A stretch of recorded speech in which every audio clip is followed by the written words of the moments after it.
নজর রাখবো পরবর্তী সংবাদে। বাংলাদেশে চিন্ময় কৃষ্ণ দাসকে যে গ্রেপ্তার তার প্রতিবাদে এবং নিঃশর্ত মুক্তির দাবিতে আজকে বাংলাদেশ আন্তর্জাতিক যে সীমান্ত রয়েছে ভারতে কৈলাসহরের মধ্যে, সেখানে বিক্ষোভ কর্মসূচিতে সামিল কংগ্রেস।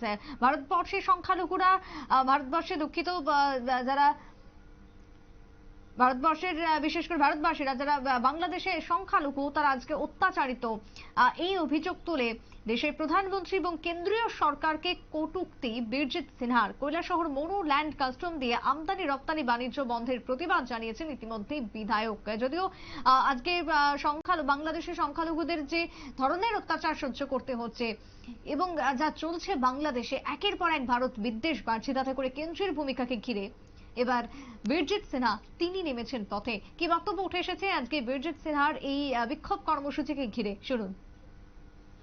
বাংলাদেশের সরকার গণতন্ত্রের জন্য, ধর্মনিরপেক্ষের জন্য একটা অচল, আর ভারতবর্ষের যে একটা সরকার আছে তারাও একটা অচল। অচল পয়সা উল্টাইলে কি হয়, সচল হয়নি, এরকম অবস্থা। এখানেও ভারতবর্ষ সংখ্যালঘুদের উপরে আক্রমণ চলছে প্রতিনিয়ত, বাংলাদেশেও চলছে, যার কারণে মোদী সাহেব গলা উঁচু করে প্রতিবাদ করতে পারছে।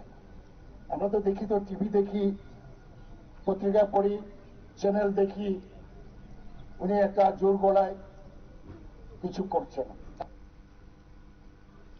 আপনারা শুনলেন বীরজিৎ সিনহার বক্তব্য।